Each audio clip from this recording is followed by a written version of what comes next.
Washington, D.C., once just the capital of the United States, today a symbol of strength and a bulwark of hope for the entire world. And as Washington has grown in international significance, so has the Department of Justice. Its nerve center is the Federal Bureau of Investigation. The FBI and its carefully selected and trained special agents, or G-men, have earned a reputation for integrity and efficiency. Every 18 seconds, somewhere, somebody is committing a crime. More than 6 million persons have police records. In 1 year, the FBI laboratory made more than 67,000 examinations of evidence. And the Identification Division, with a file of 120 million fingerprints, answers thousands of identification requests daily from local peace officers. Individual identification can be made in as little as 3 minutes. Fingerprinting is the most accurate personal identification system ever developed. A man's fingerprints can never be altered or destroyed from the time he is born until after he is dead. A single print in these files can mean the difference between freedom and imprisonment, even life or death. Yet a man desperate enough to dare anything might try to gain access to the files through the FBI girls and boys. No trained, capable special agents, just nice, normal, young human beings, to whom the keeping of these files is a sacred trust. Our story started when the Senate Crime Committee listed Capital City for investigation.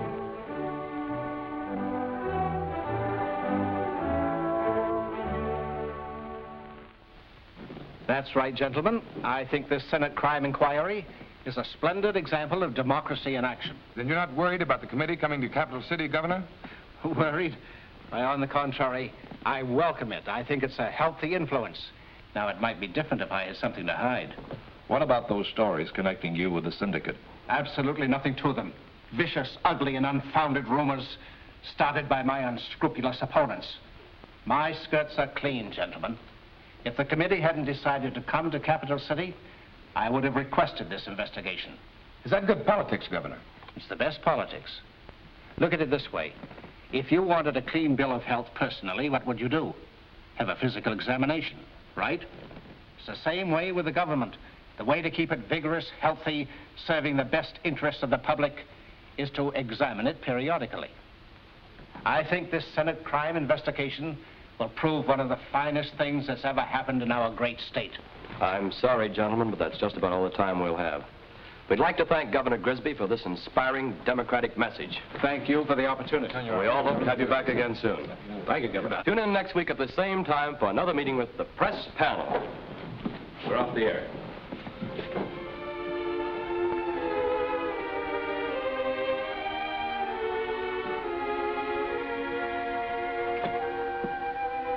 Hello, Blake. Those were lovely words, Owen. This is no time for sarcasm. We're in desperate trouble. You know that as well as I do. Take it easy, Governor. If it were just this committee, I wouldn't worry. After all, what can they do? But if I'm convicted of any charge, no matter how trivial, my fingerprints automatically go to the FBI in Washington. I can see the headlines now. Fingerprints identify Governor Grisby as John Williams. We've been able to keep your secret pretty well up to now, I think. I sometimes wonder if it wouldn't have been better for me to have given myself up years ago. Living with a thing like this for so long, if it hadn't been for you, Blake, I think I would have. You're taking this far too seriously, Owen. We haven't done too badly together. But has it been worth it? What about Carl Charcourt? For all the money we're giving him, he should be able to do something. A lobbyist can only do so much, no matter how powerful he is. My influence stops at the front door of the Federal Bureau of Investigation. But I think I've found a way in just the same. We'll be able to get your John Williams fingerprint card from the FBI files. Is that possible? No one knows better than I how important this is. I've been working on something for 2 months now, just in case, and I think we're ready. I wouldn't be surprised to see those prints within 24 hours. Well, I hope so. This is getting to be almost too much for me. Why don't you look on the bright side of things, Owen? Senate elections are coming up within a year. If you come through this investigation all right, you should make great senatorial timber. You think so? Why not? Well, wish me luck. Yes, I wish us both luck.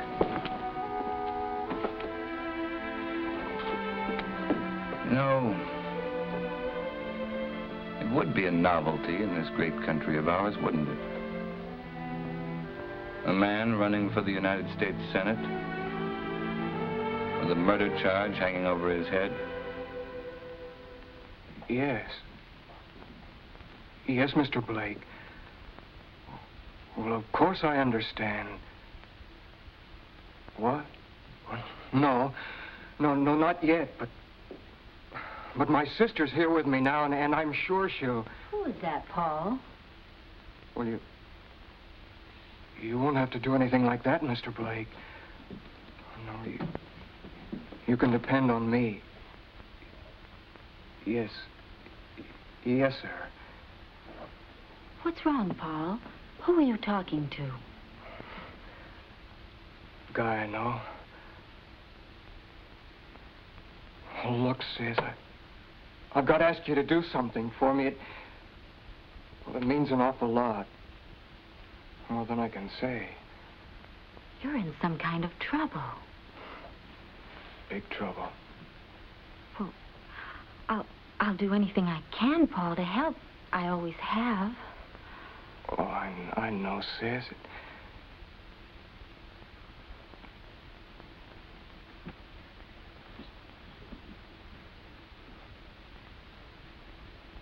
This isn't very easy. Oh, I hate to have to ask you. If it weren't so important, I'd never even... Well, tell me, what is it?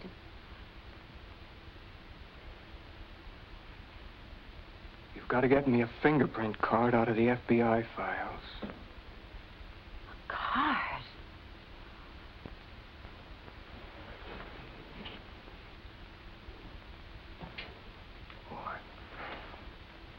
I know how you feel about the Bureau. I'm in an awful jam.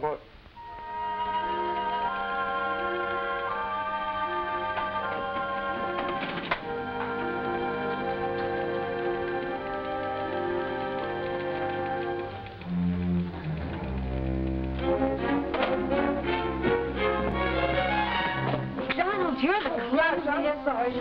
Now look what you've done. Well, that's all right. Mine are in the M's and you're in the W's. Oh, see? See, here's yours. John. Thanks. Yeah, but I can't find your charge-out slip. Never mind. Well, you know what they'll do to you for pulling a file without I it? know all about it. I'm just kidding, Miss Tree. Sure. If I can help you at all, I'd be very glad to. Donald, I told you, never mind. Okay.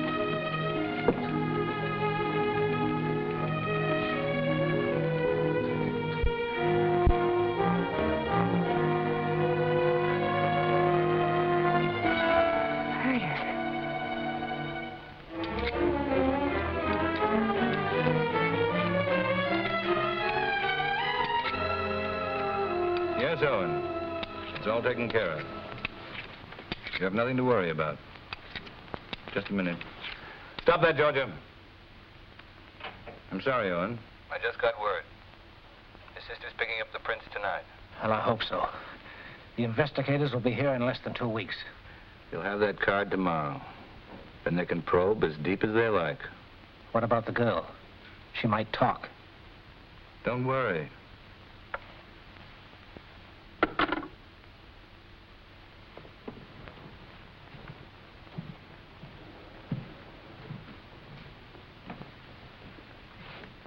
All right, boys.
local police were handling Natalie Craig's death like an ordinary hit and run. But because she was a clerk in the identification division of the FBI, the Bureau was notified and we were sent to investigate. Any luck? Found a couple of latent prints on her handbag. Rush them right over to identification and tell McAllister to give us a report. Right. What's the story? Guy wears 11.5 Eddie. Big fellow. Must tip the scales way over 200. You got her address? Stanley Apartments. Natalie Craig. Too bad. She was a pretty good-looking dame. Yeah, and I got a date with a live one back at the hospital in half an hour. Hit that siren, will you, Junior? I should have listened to Marion. I'm stuck to my criminal law practice. You should have. Yeah, only she didn't approve of some of the characters I came in contact with. So the ones you meet now are such an improvement? Those prints on Natalie's handbag were all we had to work on. That and a hunch this wasn't just a hit and run. And when we got McAllister's report on the prints, we were sure of it. These are the prints we got off the girl's handbag. And these belong to a character named George Denning, also known as George Denton, also Georgia. Weight about 240. And wears an 11.5 shoe? Friend of yours? Just psychic. What else have you got on him?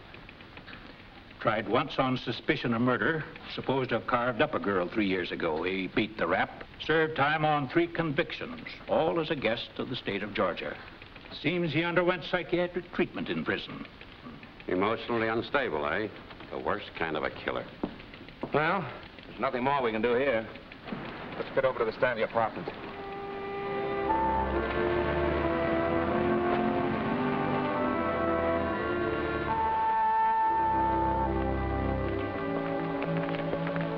Cigarette? No, thank you. I've got to go in. 5 minutes. You forget I'm a working girl. But these might be the most important 5 minutes of your whole life. May I ask you to marry me again? I've already said yes. How many times do I have to keep telling you? Oh, I'd just like to hear you say it.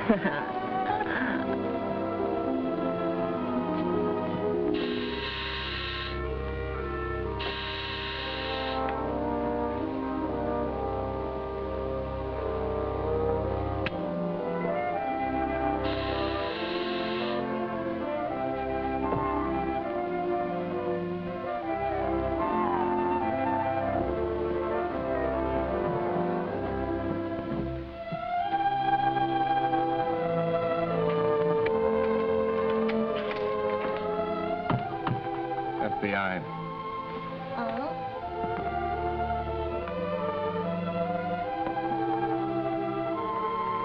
Sorry to bother you so late, but there's some questions we want to ask you. Well, wait just a second. Who is it? Oh, from the Bureau, they say. Young? I couldn't seem well to tell.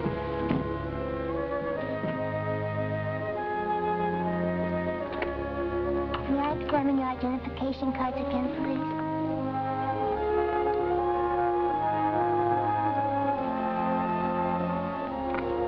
Thank you. Will you come in? Thank you. I'm Doris Kay.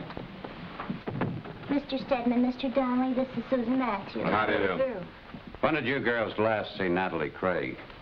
Well, not since work, but why do you want to know?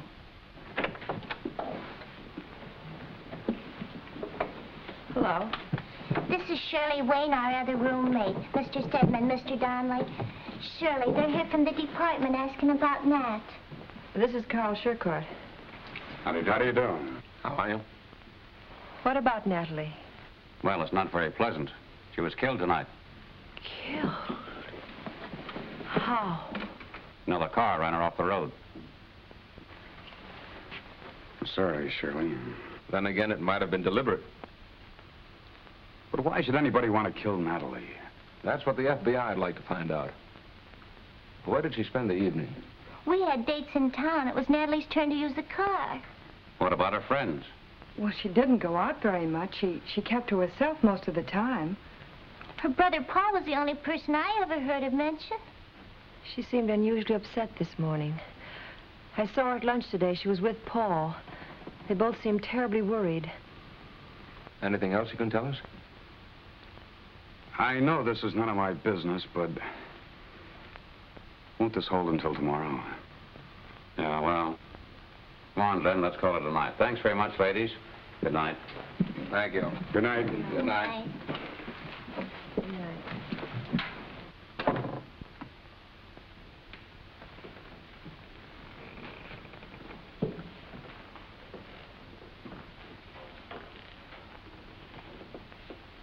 But I keep telling you, I don't know anything. I don't know who'd want to kill her or why. Paul, we think somebody deliberately murdered your sister. Can't you tell us anything? I've already told you. Tonight at the morgue's the first time I've seen her in days. You had lunch with her today. I forgot about that. Why were the two of you so scared? We weren't. We had lunch, that's all. That's all, Paul. Thanks. You can go home now. And drive Mr. Craig home, will you?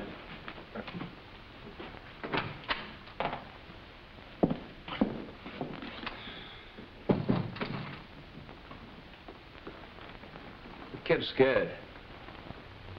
He knows more than he's telling, that's for sure. We'll have him tailed. Owen, it was all arranged so she'd have to come through. The place, the time, the accident. Everything worked out. Just one thing. The prints weren't on her. Why did you have to kill her? I couldn't take the chance. She might have led them straight to us. But what about her brother? We thought they'd be together. Now the FBI's watching him. I don't think he'll do much talking, though, for a while. He's too scared. I don't know how much more of this I can stand. A murder to cover up another. And we still don't have those fingerprints. There are some things that can't be done with a gun or a payoff. Removing your fingerprints from the FBI files is one of them. You reached one girl. Can't you find another? It took me 2 months to set up the Craig girl. I can't perform a miracle in 2 weeks. You must. Unless you do, I'm giving myself up.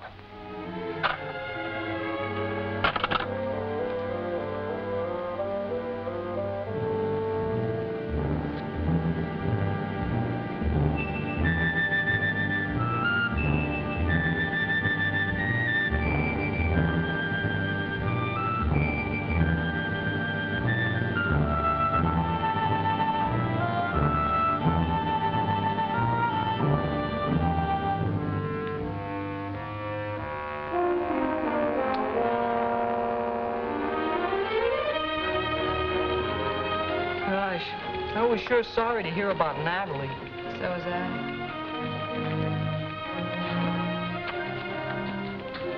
Hey, Shirley, you know what? I just remembered. Natalie pulled a card yesterday without a charge-out slip. Are you sure? Oh, I'm so sure, I'm positive. Donald, come with me. Well, she had this card in her hand, and when I pulled the file drawer open, I didn't see her behind me. I guess it took her by surprise. Well, go ahead, Donald. You're doing fine. Well, anyway, she dropped the card, and I went to help her pick it up. Not that I did it on purpose or anything. What about that card she dropped? Well, like I told Miss Wayne, she didn't have a charge-out slip on it. When I started to get the card, I thought she was going to faint. She seemed so nervous. She almost took my arm off, grabbing it away from me. But I got a quick look at it. Is her name on the card George Denning? Oh, no, sir. It was in the W's. Williams. John Williams.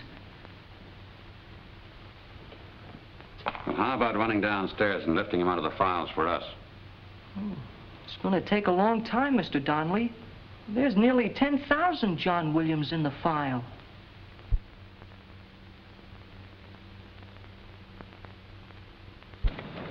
No record George Denning, also known as George Denton, also Georgia, this city. Carlson, Milwaukee.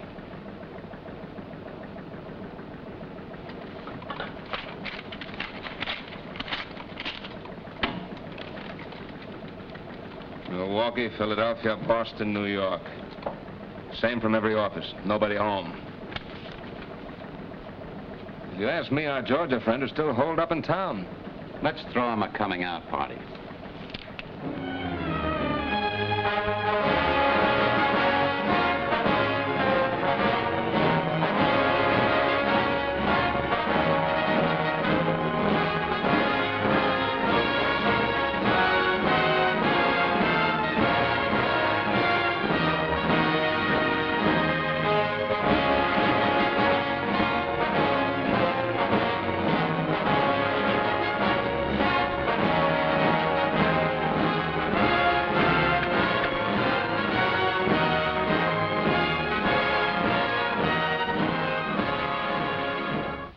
Mommy, it looks just like Daddy.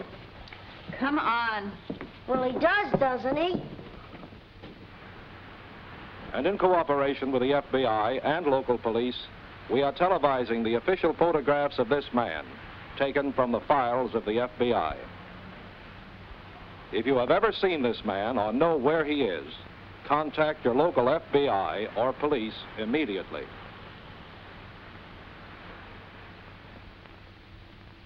Hello. This is Alex Nicholson, and I'm a bellhop at the Howard Hotel. This George Denning you're looking for. Well, there's a guy living here at the hotel who could be his brother.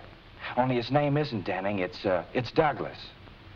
Yeah, well, there was a card party up in his room the other night, and I took up some drinks, and they had a young kid in the game they called, Craig.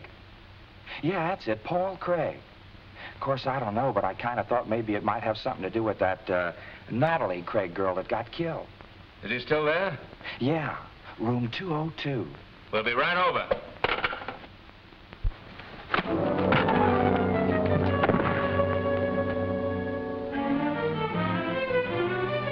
Code Baker, destination Howard Hotel.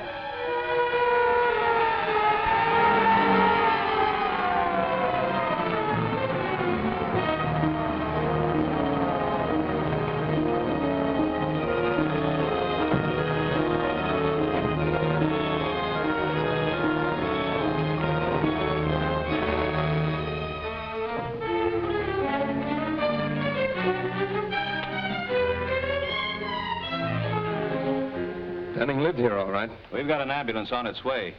Too bad he can't enjoy the ride. Check room 202 and pick up anything you can. Let's get over to Craig's apartment. If the fat boy's out for anyone who can identify him, the kid's probably next on the list.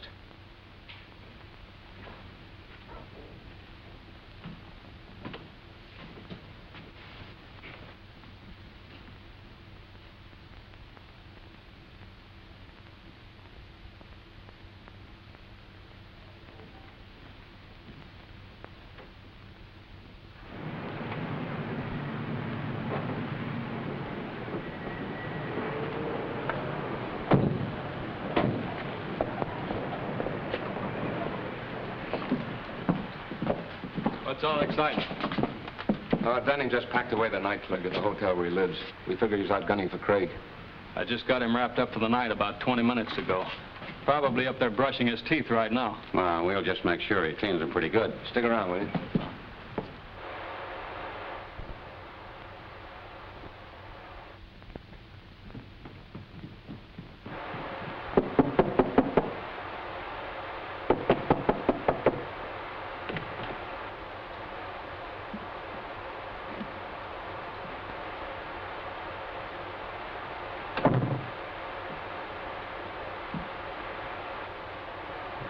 Hey, Craig.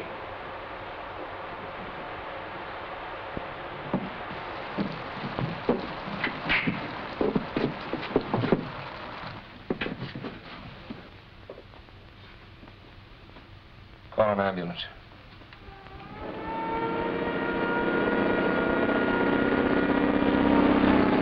Brother of FBI girl clings to life. Paul Craig lingers near death after knifing by unknown assailant. You stupid pig. Why didn't you make sure he was dead? I don't understand it, Mr. Blake. I gave him the same treatment I gave that bellhop at the hotel. I don't understand it. You will if he lives to talk. Then I guess I maybe should do something about that. The police have their fingers around your throat so tight, it's a wonder you don't strangle to death.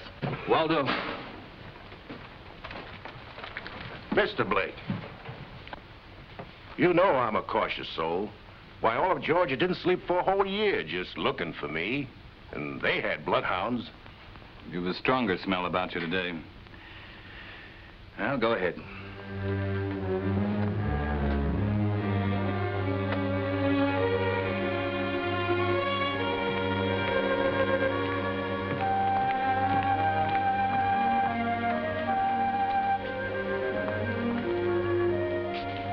Yes, Father. Paul Craig's room number, please. I'm sorry, but he's allowed no visitors. Yes, I know, but I was sent for. Room 914. Thank you.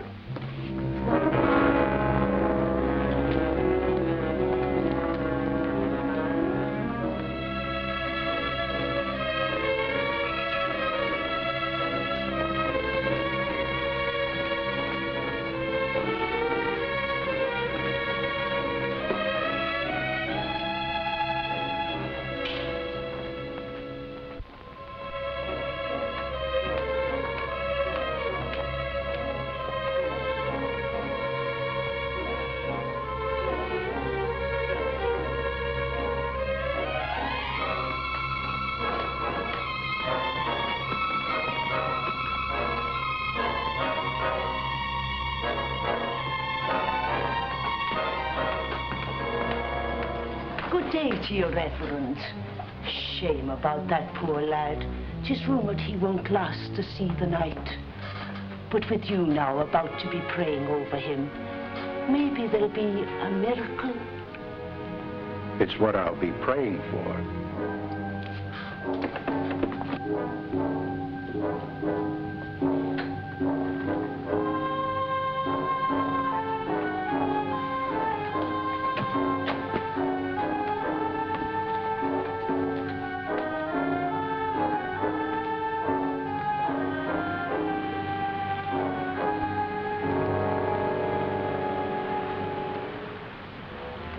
I'm sorry, Father.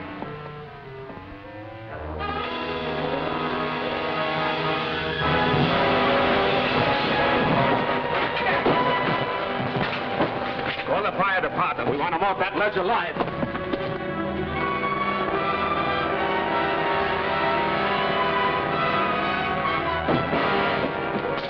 Oh, I'm sorry, Pop. Nothing for a man out there. Don't be stupid, Denning. You can't go anywhere. You want me alive? Come and get me. Yeah, we want you alive. What am I worth to you? No deals. You make me laugh. May I speak to him?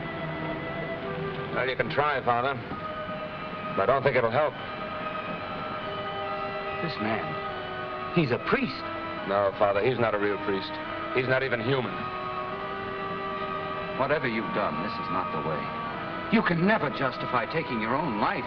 Keep talking if it makes you happy. Go on, talk. No matter what you've done, don't add to it with the worst of all crimes. It's not too late. You can remake your life and atone for what's past. If we try honestly to make amends, he can still forgive.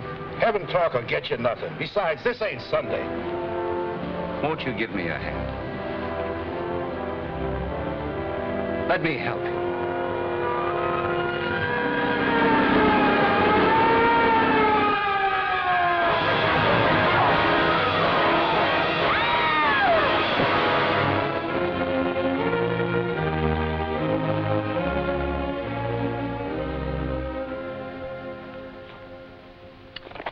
Another death.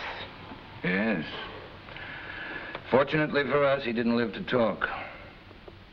You know, you could always depend on Georgia. He died for a noble cause. 4 deaths. And we're no better off than before we started. Oh, I wouldn't say that, Owen. My fingerprints are still in the FBI files in Washington. Further out of our reach than ever. And instead of being wanted on 1 murder charge, I'm now implicated in 3 others. They haven't got a thing on us. The only possible witnesses are dead. That isn't the point. If I had known that it would have meant violence, I never would have consented. But, Owen, it's your life we're trying to save, not mine. I can always resign. Oh, do you think that would influence the crime committee? It would only confirm their suspicions. Well, I can get out of the country. How far do you think you'd get? Your face is too well known. I haven't been a bad governor. For 20 years, I've honestly tried to do my best. But there's no other course open now. I've got to give myself up. At least then it will be off my conscience. You know, you'd be destroying a lot more than your own life. That's unfortunate, but it can't be helped. I think it can. What are you doing? I need a set of your prints. We're going to kill John Williams legally. Legally? Yes. Give me your right hand, Owen. A drunk with no name was found dead in the gutter today. We're going to substitute your prints for his. Send them to Washington for identification. The FBI will identify them as John Williams' prints. John Williams will be legally dead. Prints will be removed from the file. The file will be closed.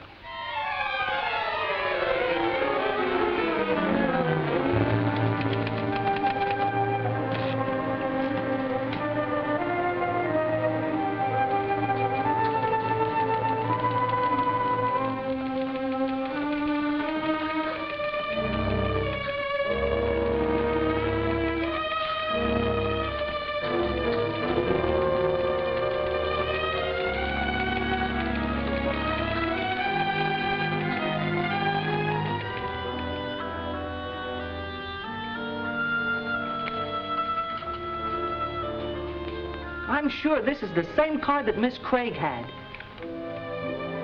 Thanks, Donald. You can go now. Yes, sir.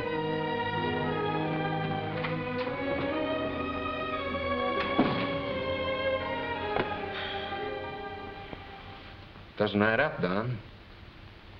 The fingerprints match, but the descriptions don't fit. These belong to some bindle stiff they found dead in a railroad yard up in Capital City. Well, dead or alive, this Williams, as we know him, must be a prominent man. A man with plenty of money and contacts in Washington.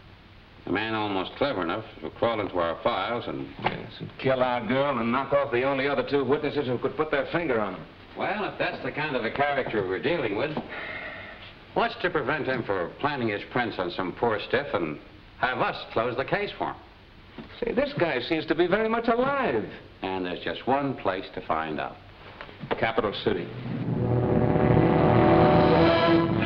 We didn't take much with us to Capital City except hunches. A hunch this Capital City drunk wasn't John Williams at all.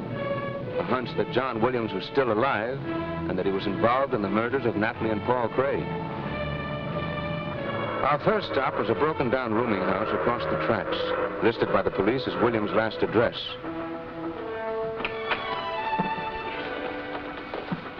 Are you looking for me? If you're the landlady. I am. The room's $6 a week and there's no cooking. You get clean sheets every Saturday. And the bathroom's down the hall. What about your last client? Oh, and another thing, no drinking. Been all morning scrubbing this place to get the smell of the stuff out of here. Don't want no pigs living here. But you don't look like that type. Oh, thanks. The man who had this room, you know anything about him? What'd you say? I said the man who lived here. When did you last see him? If you want that room for you, I'll let you do cooking. Would I be hanging a for rent sign out front if his things were still here? He took the place yesterday morning. I haven't seen him since. What happened to his things? Some jerk come along this morning and said he was his brother. He cleaned all the stuff out. You know what I think? He's probably dropped dead somewhere. Dead drunk. Well, the one that came in here this morning, did you get his name? I didn't hear him too good. Only names I remember is the ones on the money. Let's go, Donnelly. We're wasting the lady's time. Did you want the room? Well, if we change our mind, we'll be back.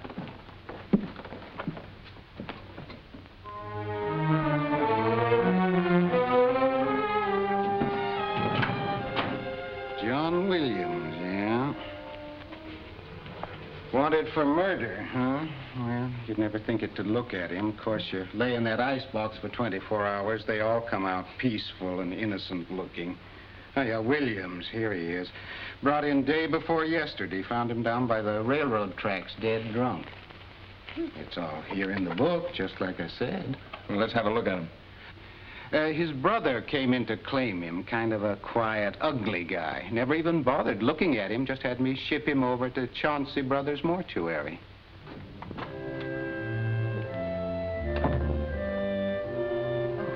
Good afternoon, gentlemen. I'm Mr. Chauncey. What can I do for you? We're checking on a man by the name of Williams. Williams? Oh, of course, John Williams. Mind if we take a look at him? Oh, excuse me, I'll be back in just a moment.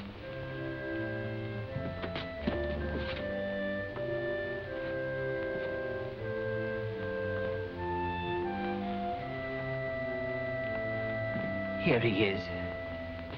His brother arranged for everything.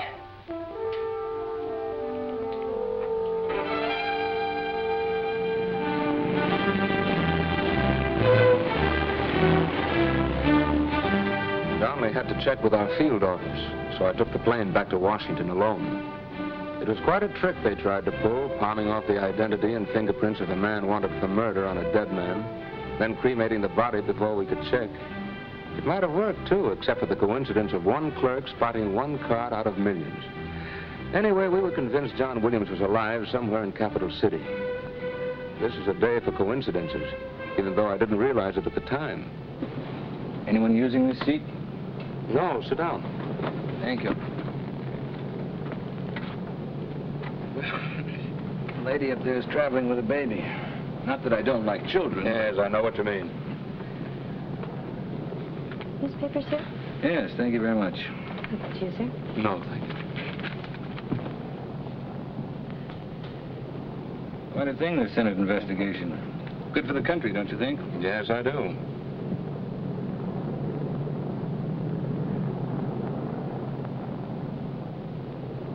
Heard Governor Grisby discussing it on television the other night. Did you happen to hear it? No, I'm sorry. I live in Washington. Oh? Work for the government? Yes, just another bureaucrat. I'm from Capital City, but my work takes me to Washington occasionally. Oh, what's your line? Oh, public relations. Ah. What do they think of Grisby down in Washington? What do you mean? Well, we think he's senatorial material. As a matter of fact, there are several groups in Capital City who are thinking of backing him. What about this investigation? Oh, you take the finest house. If you look hard enough, you find a little dirt under the rug. But as far as Grisby's concerned, why... Nice fellow, I thought, as I listened to him. We even made plans to get together for a drink sometime at the Mayflower. If I'd only known. We were going to get together, all right, but not for a drink. Lining of the suspenders. And the lining of the coat matches the lining of the pockets. Put your shoe on. And the lining of the hat matches the lining of the shoes. And the handkerchief matches the shirt. Put your shoe on. Now the cufflinks match the ring, and the lining of the sleeve matches the lining of the shirt. And now, ladies and Did you gentlemen... devote all your time to the FBI, Mr. Stedman? Are you sure you don't know what time Shirley will be home? Does it really matter that much? I don't even know why I talked to you. What are you talking about now? I mean, all of a sudden, you've got such a big head. Backstage, I was asking you a very important question, and you walked right past me. I didn't say hello to you backstage? That's right. Tom, I can give you the whole excuse. What is it? You know the reason? Since our flight from Buffalo, Tom, my ears have been plugged up. I've had these periodic spells of deafness. I can't hear a thing. Oh, Pete, why didn't you tell me? The same thing happens to me. You're joshing. Every time I get in an airplane, my ears plug up. I can't hear a thing. Well, what do you do about it, Tom? Well, I'll tell you, Pete, in the trip from Cincinnati, I picked up these medically treated pieces of cotton, see? Yeah. Now, you take these pieces of cotton, put them in your ears, you can hear anything anybody says. Huh? I say with the cotton in your ears, you can hear anything anybody says. Could you speak up a bit, Tommy? The airplane ride from Buffalo... I say with the cotton in your ears, you can... Just a second, I'll show you. I say with the cotton in your ears, you can hear anything anybody says. Hey, these are wonderful. Where'd you get them? Huh? I said, where did you get the cotton? Your lips are moving. Are you talking? Certainly I'm talking. Huh? I said, where did you get the cotton? They're great. Got them in Cincinnati. Huh? I picked them up in Cincinnati. What was that, Tom? I bought them in Cincinnati. I'll give them back to you. I bought them in Cincinnati. No kidding. How much did they cost? Huh? I said, how much were the earplugs? You're not coming in at all, you know. I said... Could you raise it an octave higher, please? How much did they cost? Huh? You've got them now, Oh. Tom. $10 a pair. What was that? I'll fix this. $10 a pair. Do they come in colors? Any color you like. Peppermint coated? Like to dance? I'd love to dance. Tickets, please. Yes, there is my ticket. Boy, am I glad to see you.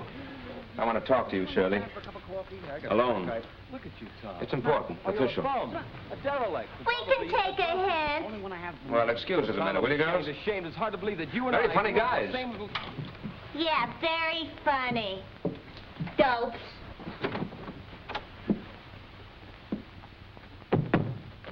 I thought the B in FBI stood for bravery. Well, it did, until your roommates tried to make a test case out of it. I have a date this evening. I'm being picked up in about an hour. Do you mind if I change? No, not at all. Go right ahead. Thank you. What is it you wanted to see me about? Well, you're not going to like it. How do you know until you ask me? Shirley, we've hit an impasse on the Craig case. The car that Natalie pulled on John Williams turned up again. This time as an inquiry from the Capital City Police, asking us to identify a dead man. Now, the thing that threw us was that the prints matched those of the Williams that we have on file. We followed the lead back to Capital City, and all we got for our troubles was a handful of ashes and a couple of angles.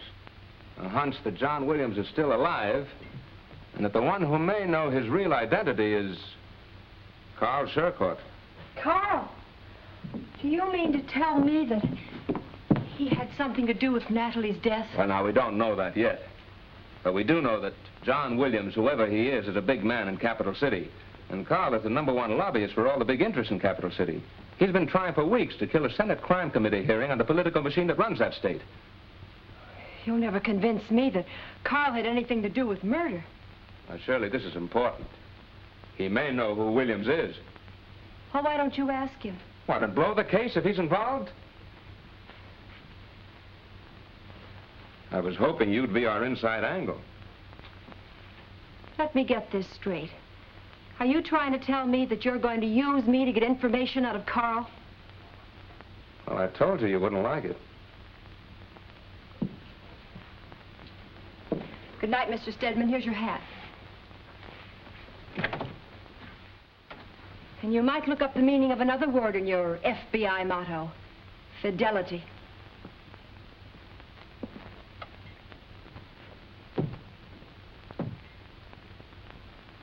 What's the matter, darling? Carl, those people you lobby for, you never talk about them. Who are they? Business people. Politicians with their hands out looking for favors. But what are they like? Oh, I don't know. I never stopped to figure it out. With me, it's strictly a job. You know, it's cold reality that operates my world, Shirley. Money. Made up my mind to that a long time ago. I made up my mind when I saw my father die from a stroke in the middle of a speech on the Senate floor. He spent his whole life fighting for causes. Died broke. But not me. Not when I can use the contacts I have and make more money in a year than he made in his whole lifetime. Why all the sudden questions? Carl, I've been hearing rumors inside the Bureau. Never take a rumor in Washington seriously. If they ever stopped, nobody'd have anything to talk about. But this is different. It's about you and the people you lobby for. The people I lobby for is my own business. I'm registered with the government. Why should it bother the FBI? Well, it does. The Bureau thinks somebody in your group killed Natalie. When she failed to turn over a fingerprint file on a man wanted for murder. The same file turned up later was identified as belonging to a dead man. Well, the FBI thinks that man's alive. And through your connections, you might know who he is. That's ridiculous. My job's politics, not murder. That's why I'm telling you, Carl. Those fingerprints. What did you say the name of the man was? I didn't. But it's John Williams. John Williams.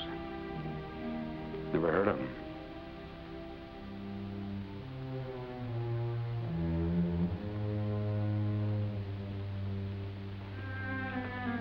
Must be important you're calling me up here this hour of the night.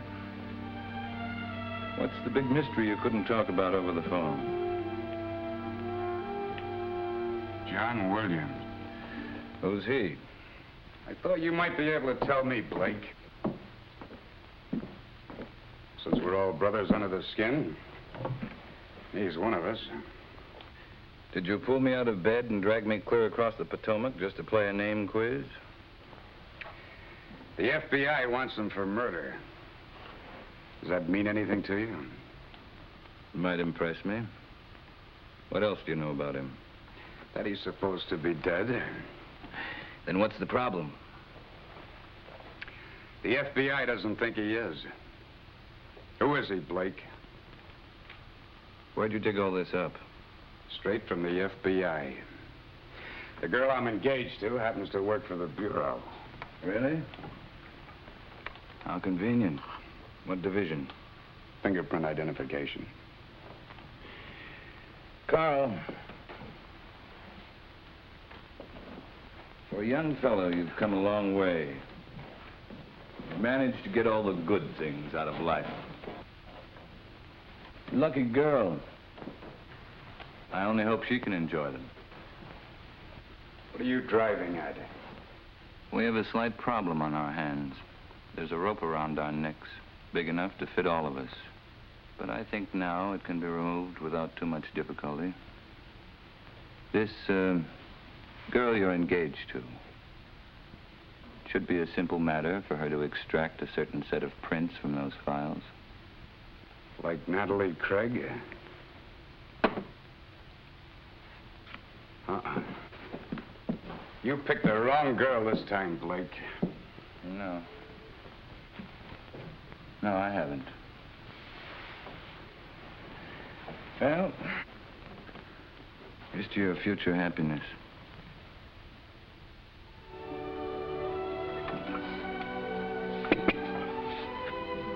Anything else? No, that's all, thanks. Shirley, something's happened. It's about what you told me last night. Today it has a different meaning. Yes, Carl. I want you to listen to me very carefully and try hard to understand.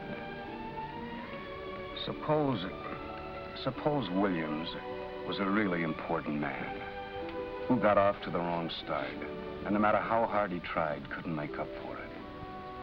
And now his past is about ready to explode. And unless something is done about it, several innocent lives may be destroyed. Why don't you say it, Carl? You want me to get John Williams' fingerprints out of the files. That's what you're trying to say, isn't it? Last night you said you had nothing to do with him. You didn't even know him. Now today you're asking me to betray a trust for a murder. It's not for him, Shirley. It's for us. For everything I've battled for all the things I want for you. And you want me to help fight?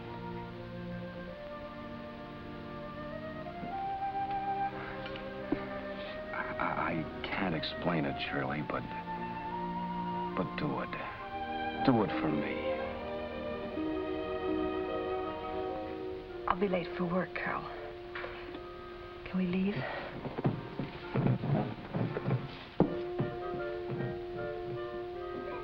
That jerk. I asked him in to say goodnight, and all of a sudden I got a struggle on my hands. All he wanted to do was to show me how they take fingerprints, he says. So I gave him my fingers, all 5 of them, right in his face. So what did he do? He almost broke my arm, the idiot.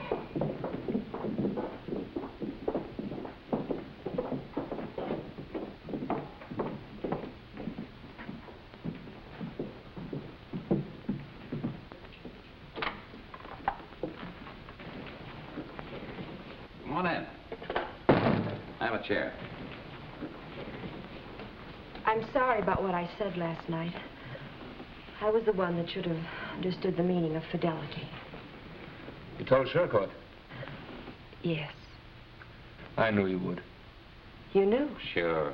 That's exactly what he wanted you to do. But I... Now, what about Carl? Well, today, for the first time since I've known him, he was waiting outside my apartment to drive me to work. I knew why he was there, and I suddenly got all twisted up inside. He wants you to pull the fingerprint card on John Williams. What were his reasons? His career, everything he's worked for, our life together. Well, pretty convincing reasons. And what do you think of them, Shirley? I'm all mixed up. I love him, but if he's tied in with the wrong things, I've got to know. You said Carl was your last angle. Uh-huh. You might get hurt. Yes, I know.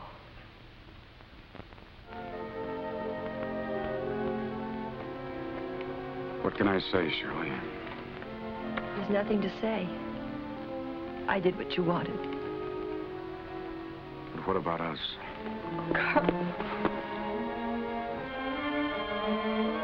I was the one who always thought money could buy anything. Causes, people, anything. You know, it's ironic. The one time I couldn't buy my way out, I had to come to you. You'll never know how sorry I am.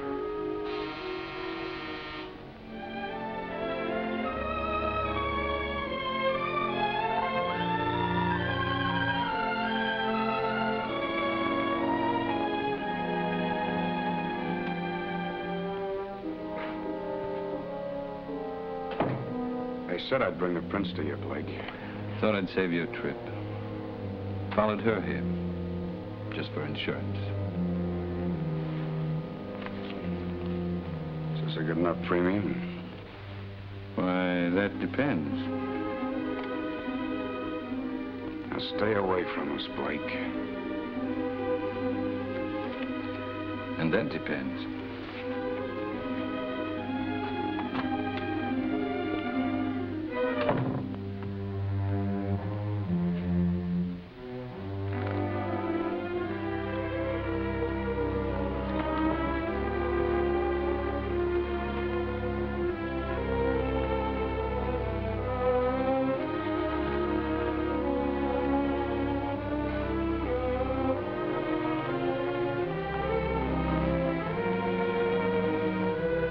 I think I better go now.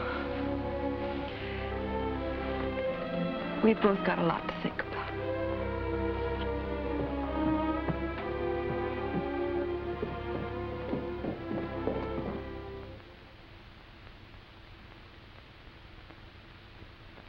Convinced those are not my prints, Blake?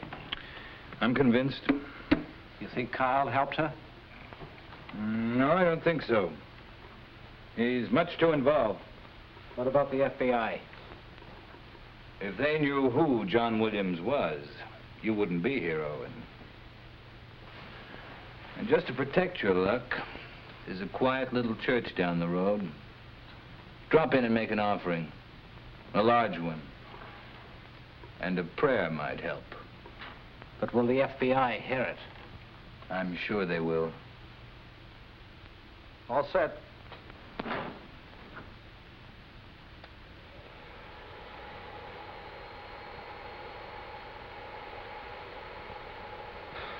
We had a camera crew staked out across from Shercourt's apartment. We knew that once you gave him the prints, he'd deliver them personally or turn them over to a contact. He never left his place, but he certainly had lots of callers. While you were in the apartment, we saw this man enter. He sat next to me on the plane from Capital City. He claimed to be a public relations man. Do you know who he is, Shirley? I was in the balcony. I heard voices, but I couldn't hear what they were saying. Well, we had him followed to the airport where he took a plane to Capital City. We're still waiting for a report. About a half an hour after you left, this kid showed up. He only stayed a few minutes. Turned out to be Sonny Pardo. He worked for the biggest bookie in town. Yeah.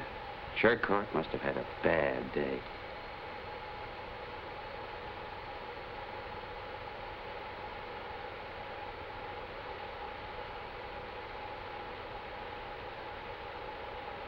Who's she? She's a stenographer. Very efficient one, too. Takes about 120 words a minute shorthand and rattles off around 90 a minute on the typewriter. Like to see the report? Now, this intriguing character turned out to be Handsome Harry, an ex-wrestler. He now makes with massages instead of faces. While Shercourt was having a rub-down, Stephen Merrow, the real estate king from Capital City, paid him a visit. Give it, Rand.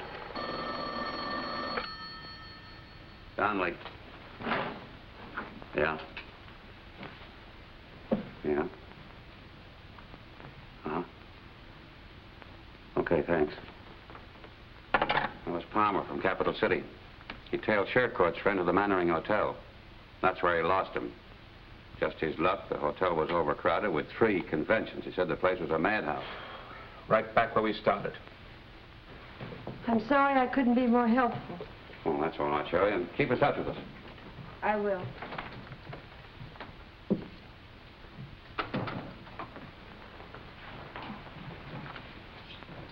I think the pressure's beginning to show on our girl.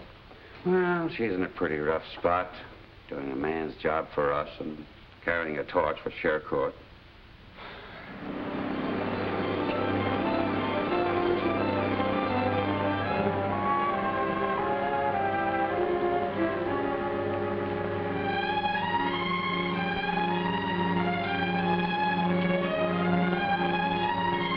Miss Wayne? Yes? What do you want? I'm a close friend of Carl Shercourt. I'd like to talk to you. In private.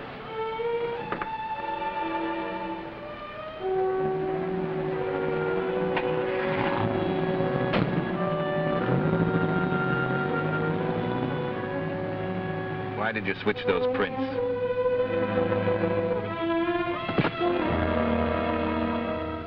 Miss Wayne, about those fingerprints. I couldn't go through with it.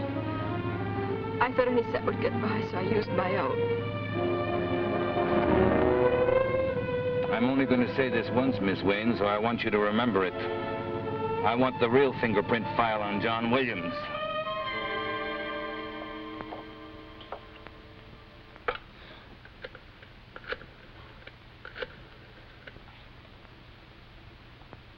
Hello, Benson. Glenn Stedman. Say, how long will it take you to forge a set of prints for me? On one of our file cards. Good, I'll send the card right over. Oh, and age it down a bit, will you?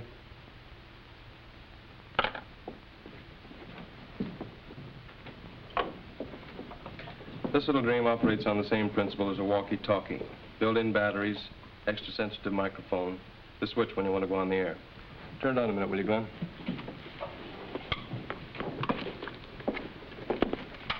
The range is a little bit less than a mile, but all our cars are tuned to the same wavelength, same as this. You try it. What'll I say? Just don't run out of words when the right time comes. See if you can turn it off okay. Shouldn't have any trouble. Can't tell it from the original. We gave it the complete treatment. Dust and all. Fine job, Gibson. Then what? I'm to have Carl pick me up. I'm to give them to him. It's not too late to back out. I've still got things to find out. You make your call to Shercourt.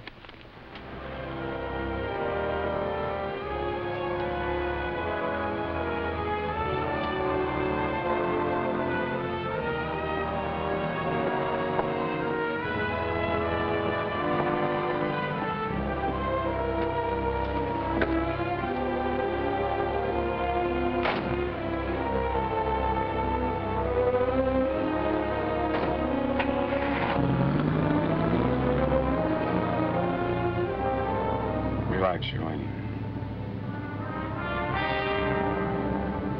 Yes, Miss Wayne. Relax. Blake. Just watch the road. We don't want any accidents. Keep going straight ahead. I'll take that fingerprint card now, Miss Wayne. Let's have the prints. Thanks. Donnelly, keep a clear channel. Wayne with Shercourt. license number D9669. Headed over the 14th Street Bridge, speed 35 miles an hour. Put Operation 1 into effect as planned. We're coming onto the bridge now. It could be any place from here. Don't get lost. Harris, you and Lockwood reach this point. You'll have to hit 55 and 60 all the way. Right. You and Barnes get to this spot and stake yourselves out until you pick up further word from Donnelly and Stedman. All police have been alerted. You won't be stopped.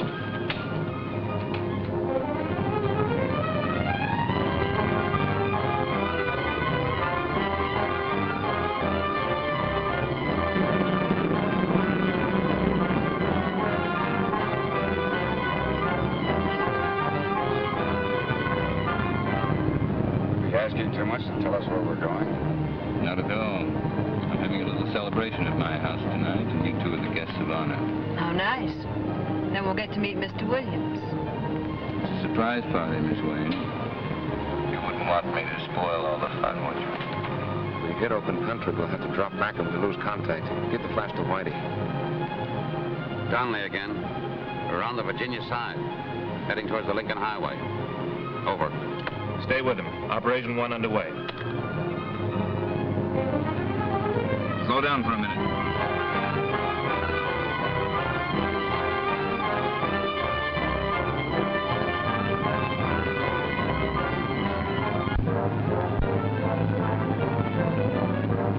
Now, keep driving at the same speed. Do you always have your car follow you, Mr. Blake? Your eyes are as good as your memory, Miss Wayne.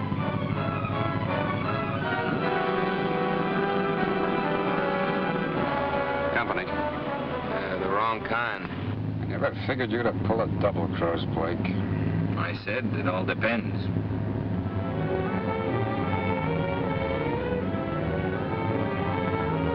They're fading fast. I don't like it, Glenn. If we pace them, he'll see us, and if we pull back, we'll lose him. We'll have to sweat it out. What about the girl? What about it? Well, go ahead and say it. There are times to forget the case and think of the people involved. It's nice work if you can do it. Once you start to compromise with your personal feelings, that's the time to quit this job. Donnelly, to all cars. All cars. Target has picked up a seeing eye. We have to pull back. Request Operation 2 at once. You get me, Whitey? Over and out. All cars, verify positions. Barnes at point A, proceeding as planned. Lockwood, cruising assigned route, on schedule. Hold positions. Keep channel open for Operation 2. Over and out.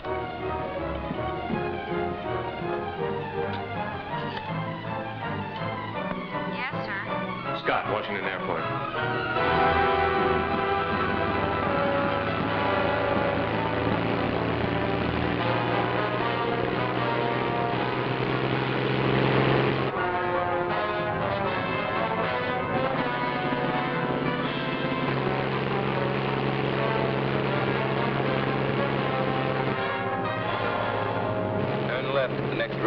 Doesn't that take us along the river? Scott, Operation 2 from helicopter. Picked up range on target 2, moving in to follow. They've turned off Lincoln Highway, destination someplace along the river. All cars covered. Guard out.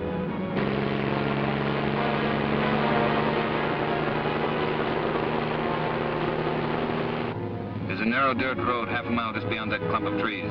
Turn into it. Scott, over target now. Leave highway and hit river. Oh, about 3 miles up and follow my taillight. I'll be hanging right over them. Guard out.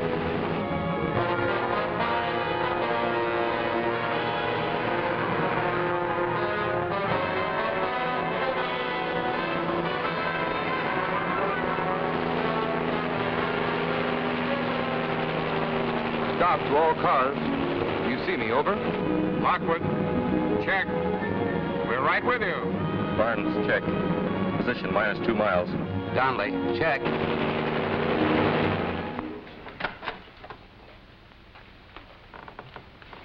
Hello, Carl. Governor Grisby. I'm sorry you had to be dragged into this. It was the only way. Here's your miracle, Governor. It'll take more than a miracle to get you out of this, Governor.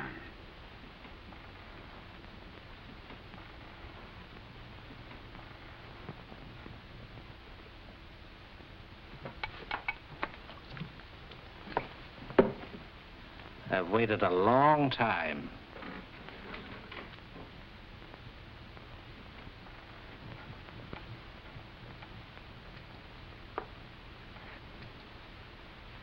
Carl, there'll always be a place for you with us. I have 2 more years in office. Next, it might even be the White House. You haven't a chance. Not with men like Blake in your organization. You've just burned up your past, but you're not blowing up my future, and Shirkwood's not setting the fuse. Doing this my way. Stop, to all cars. Park at my left. Right on river. Check me if you're in range. We're in range. Keep your taillight burning. We're homing on it. Donnelly and out. Barnes to Scott. Give us 10 minutes. We'll be under your landing gear. Barnes out. Lockwood, your light's in our window. Harrison Lockwood to all cars. We're out of the running. Blew a tire. Over and out. Governor Grisby, did you ever stop to think there might be copies of your fingerprint record? Or that I may have had them photographed? where are they? I mailed copies to my roommates, with a note saying if I wasn't back within 24 hours, they were to notify the FBI. I don't think you did, Miss Wayne. I don't think you had time to mail anything to anybody. If she did have duplicates made, they're in here.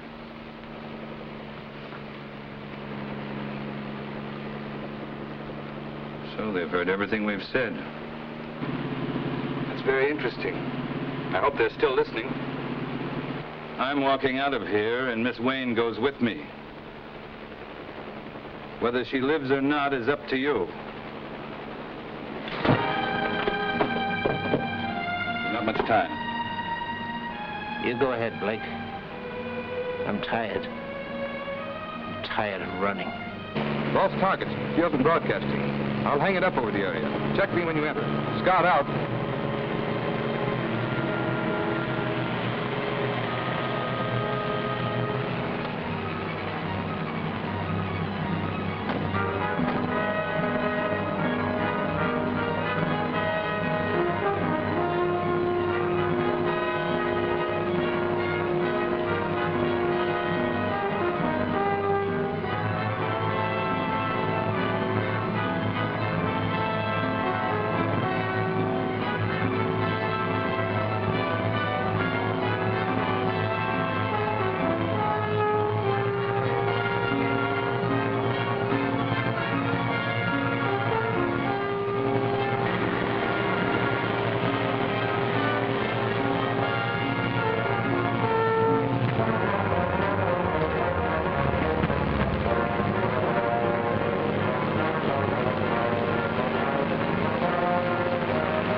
Made the honor plaque tonight.